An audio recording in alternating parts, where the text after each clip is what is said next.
క్రీస్తునందు సహోదరి సహోదరులారా, ప్రభువైన యేసు క్రీస్తు నామములో హృదయపూర్వక వందనాలండి. ముందుగా ఇంత మంచి సమయాన్ని ఇచ్చిన తండ్రి అయిన దేవునికి, ప్రభువైన క్రీస్తు ద్వారా కృతజ్ఞతాస్తుతులు చెల్లిస్తున్నానండి. అందరూ బాగున్నారండి. వాక్యం చదువుకొని ప్రార్థన చేసుకున్న తర్వాత పాఠంలోనికి వెళదామండి. మత్తయి గారు రాసిన సువార్త 18వ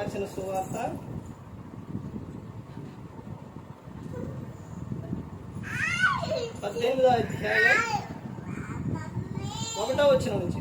ఆ కాలమున శిష్యులు యేసు వద్దకు వచ్చి, పరలోక రాజ్యంలో ఎవడు గొప్పవాడని అడుగగా, ఆయన ఒక చిన్న బిడ్డను తన యొద్దకు పిలిచి వారి మధ్యను నిలవబెట్టి ఇట్లనెను, మీరు మార్పు నొంది బిడ్డల వంటి వారైతేనే గాని పరలోక రాజ్యంలో ప్రవేశింపరని మీతో నిశ్చయముగా చెప్పుతున్నారు. కాగా ఈ బిడ్డ వలె తన్ను తాను తగ్గించుకుని వాడెవడో వాడే పరలోక రాజ్యంలో గొప్పవాడు.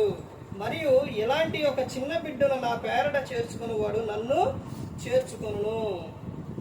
ప్రార్థన చేసుకున్నాడు. పరలోకమందున్న మా తండ్రి, పరిశుద్ధ ప్రేమ గల తండ్రి, గొప్ప తండ్రి యెహోవా తండ్రి, మీ ప్రియకుమారుడు యేసు క్రీస్తు ప్రభువు ద్వారా కృతజ్ఞతాస్తుతులు చెల్లిస్తున్నాము నాయన. ఈ రాత్రి వేళ మా అందరితో మాట్లాడమని మా ప్రభువైన యేసు క్రీస్తు నామములో వేడుకుంటున్నాం తండ్రి. ఆమేన్. ప్రభువైన యేసు క్రీస్తు నామములో హృదయపూర్వక వందనాలండి. దేవుని కుమారుడు యేసు క్రీస్తు ప్రభువు ఈ లోకానికి వచ్చిన తర్వాత పరలోక రాజ్యం సమీపిస్తుంది కనుక మారు మనసు పొందమని ప్రకటింప మొదలుపెట్టారు. అంశం పాఠం పేరు రాసుకోండి. పరలోక రాజ్యంలో ఎవరు గొప్పవారో తెలుసా? పరలోక రాజ్యంలో ఎవరు గొప్పవారో తెలుసా? పరలోక రాజ్యంలో ఎవరు గొప్పవారు? ఎవరు? బైబిల్ గ్రంథం చెప్తున్న విషయం మనకు బైబిలే ఆధారం. వాక్యము ఎవరంట? దేవుడు. పరలోక రాజ్యంలో ఎవరు గొప్పవారో ఇక్కడ చెబుతున్నారు.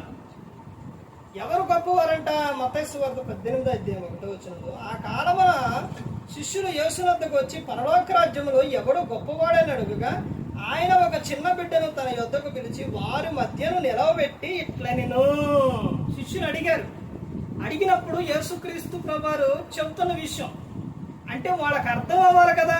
అర్థం అవ్వటానికి ఒక చిన్న బిడ్డను తీసుకొని మధ్యన నిలవబెట్టి యేసుక్రీస్తు ప్రభువారు చెబుతున్న విషయం చూడండి. ఏం చెబుతున్నారు? మీరు మార్పు నొంది బిడ్డల వంటి వారైతేనే కానీ పరలోక రాజ్యములో ప్రవేశింపరని మీతో నిశ్చయముగా చెబుతున్నారు. పరలోక రాజ్యములో ఎవరు గొప్పవారు అని అంటే ఇక్కడ చెబుతున్న విషయం ఏంటంటే, మీరు మార్పు నొంది బిడ్డల వంటి వారైతేనే గాని పరలోక రాజ్యములో ప్రవేశింపరని చెబుతున్నారు. మార్పు నొంది బిడ్డల వంటి వారు అవ్వాలి. చిన్నపిల్లల్లో చూడండి, వాళ్ళలో ఉన్న విధానం చూడండి, వాళ్ళలో ప్రేమ చూడండి, ఆ ఐక్యత చూడండి, ఆ తగ్గింపు చూడండి. ఈ రోజున క్రైస్తవుల్లో కనబడుతుందా తగ్గింపు? క్రైస్తవుల్లో ఉందా ప్రేమ? ఇప్పుడు తండ్రి గాని తల్లి గాని పిల్లల్ని ఏదన్నా అంటే, నువ్వు నన్ను అలా అన్నావు కాబట్టి నువ్వు అన్నావు, నేను రాను నీ దగ్గరకు, నీతో మాట్లాడనని వాళ్ళు పగబెట్టుకుంటారా? ద్వేషం పెట్టుకుంటారా? పెట్టుకోరు. కానీ క్రైస్తవుల్లో మాత్రం ఏముంటుందండి? అందుకే చెప్తున్నారు యేసుక్రీస్తు ప్రభువు, మీరు మార్పు నొంది బిడ్డల వంటి వారైతేనే గాని పరలోక రాజ్యంలో ప్రవేశింపరు అని చెప్తున్నారు. ఉందా తగ్గింపు? ఇక్కడ తర్వాత కింద వచ్చిన చూడండి ఏం చెబుతున్నారు.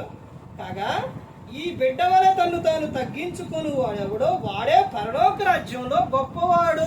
బిడ్డ ఎలా తగ్గించుకుంటారండి? బిడ్డలో ఎలా తగ్గించుకుంటారు? అసలు ఎంత తగ్గింపు ఉంటుందంటే వారిలో ఆ తగ్గింపు కలిగి ఉండాలి. ఎవరైనా ఏదన్నా అన్నారు అని అంటే మరలా వాళ్ళు ఏం చేస్తారు? మరలా వాళ్ళ దగ్గరకే వెళతారు. వాళ్ళలో ఉన్న తగ్గింపు ఇది ఎవరిలో కనపడాలంట? క్రీస్తుని నమ్ముకున్న వారిలో ఆ తగ్గింపు కనపడాలి. ఆ తగ్గింపే లేకపోతే పరలోక రాజ్యంలో నువ్వు గొప్పవాడివి, గొప్పదానివి. తగ్గింపు లేని నీవు పరలోకంలో నువ్వు ఎలా చేరతావు? యేసుక్రీస్తు ప్రభువు ఈ లోకంలో ఉన్నప్పుడు ఆయన శరీరధారి అయి ఉన్న దినములలో మహారోదనతోనూ వేదనతోనూ దేవుని కన్నీళ్లు విడుచుచు దేవుని యందు భయభక్తులు కలిగి ఆయన ఏది ఎక్కడుందో నీ తగ్గింపు. ఎవరైనా ఏదన్నా ఒక మాట అన్నారు అని అంటే నువ్వు తిప్పి 100 మాటలు అంటావు. ఎవరైనా కానీ నిన్ను ఇది ఏలు పెట్టి చూపిస్తే నువ్వు ఆడెంకెన్నేళ్ళు చూపిస్తున్నావు? తగ్గింపు కలిగి ఉండాలి. ఇక్కడ అదే చెబుతున్నారు, మీరు మార్పు నొంది బిడ్డల వంటి వారైతేనే పరలోక రాజ్యంలో చేరతారు. పరలోక రాజ్యంలో ఎవరు గొప్పవారంటే చిన్న బిడ్డ వలె ఎవరైతే తగ్గించుకుంటారో వారే పరలోక రాజ్యంలో గొప్పవారు. నీకు చిన్నపిల్లల మనసు లేకుండా, నీలో క్రీస్తు యొక్క లక్షణాలు నీలో కనపడకుండా నీవు పరలోకానికి ఎలా చేరుతావు? ఎవరైనా ఏదన్నా అడిగారు అని అంటే పెట్టరు, ఏదన్నా ఉన్నా కానీ ఎవరో. చిన్నపిల్లలు చూడండి, అక్షయ చూడండి, ఆ చేతిలో ఏదైతే ఉంటుందో ఎవరన్నా అక్కడికి వచ్చారనుకోండి ఇంకో అని పెడతారు. ఆ తగ్గింపు చూడండి, ఆ ప్రేమ చూడండి, ఆ జాలి చూడండి. ఇప్పుడు వీడియో ఆన్ చేసింది అని అంటే ఒకటి గమనించండి, తల్లి వీడియో పెడుతూ ఉంటే, ఇక్కడ పెద్దవారు వీడియో పెడుతూ ఉంటే ఆ వీడియో అలా పెట్టాలి అని ఆమె చూసి ఆ వీడియో పెట్టి ఆన్ చేసింది.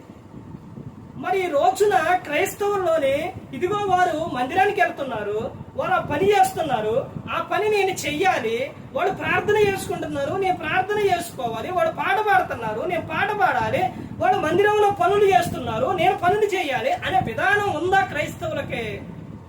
ఉందా? కనపడుతుందా? అవేవి ఉండవు. దేవుని పనిలో, దేవుని విషయంలో ఉండవు. వాళ్ళు ఏదన్నా ఒక మాట మాట్లాడారు అని అంటే, వాళ్ళు మాట్లాడారా ఏంటి, ఈ మాట మాట్లాడారా, నేనెందుకు మాట్లాడకూడదు? వాడు ఆ పని చేశారా, నేనెందుకు చేయకూడదు? వాడు అది కొన్నారా, నేనెందుకు కొనకూడదు? కానీ దేవుని పనుల విషయంలో, దేవుని మందిరం విషయాల్లో నువ్వు ముందుకు వస్తున్నావా? సేవకులు వాక్యాన్ని చెబుతున్నారు, వాక్యం చదివేవాడు చదువుతారు, దేవుని పని చేసేవారు చేస్తారు. కానీ వాళ్ళని చూసి నువ్వు నేర్చుకున్నావా, చేస్తావా? చేయవు. కానీ చిన్నపిల్లలు చూడండి, యేసుక్రీస్తు ప్రభువు చెప్పారు, యోహాను సువార్త 5:19, యేసు వారికి ఇట్లా ప్రత్యుత్తరం ఇచ్చింది, ఏమని? తండ్రి ఏది చేయుట కుమారుడు చూచును, అదే గాని తనంతట తాను ఏది కూడా చేయడు అని యేసుక్రీస్తు ప్రభువు చెప్పారు. అంటే మనం ఏదైతే చేస్తున్నావో, మనం ఏదైతే చూస్తున్నావో పిల్లలు కూడా చూసి అదే నేర్చుకుంటారు. పిల్లల ముందు నువ్వు బూతు మాటలు మాట్లాడితే వాళ్ళు అవే మాట్లాడతారు. పిల్లల ముందు నీ ప్రవర్తన సరిగా లేకపోతే వాళ్ళు కూడా అలాగే ప్రవర్తిస్తారు.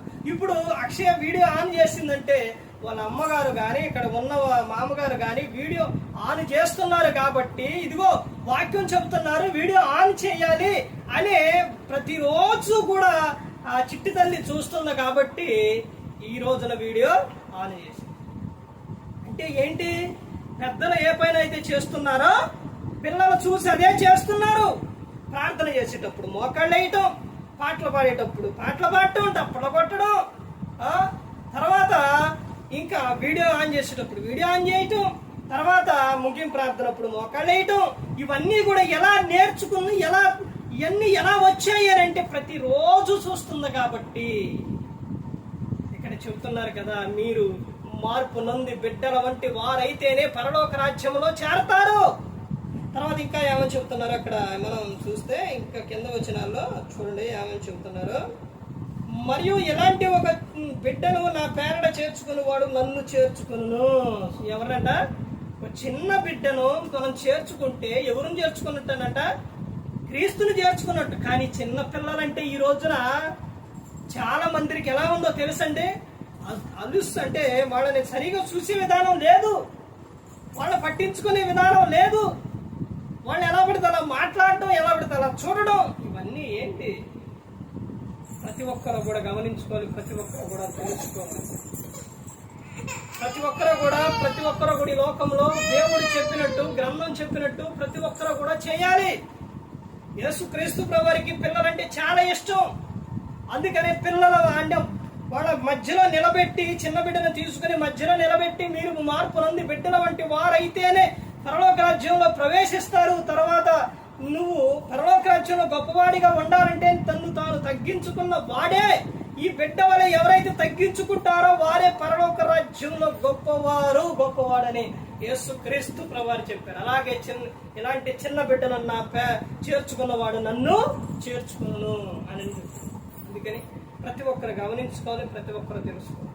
ఏ ఒక్కరు కూడా నశించి నరకానికి వెళ్ళిపోకూడదని యేసుక్రీస్తు ప్రభువారు ఈ లోకానికి వచ్చి మనందరి కోసం సిలువలో తన ప్రాణాన్ని పెట్టి ఉన్నారు. మరి ఈ విధంగా నిలబెట్టి మాట్లాడించిన తండ్రి అయిన దేవునికి కృతజ్ఞతలు చెల్లిస్తూ, ఇంతవరకు శ్రద్ధగా ఉన్న మీకు ప్రభు పెట్టిన హృదయపూర్వకంగా చెల్లిస్తూ ఈ మాటలు ముగిస్తాను. అందరికీ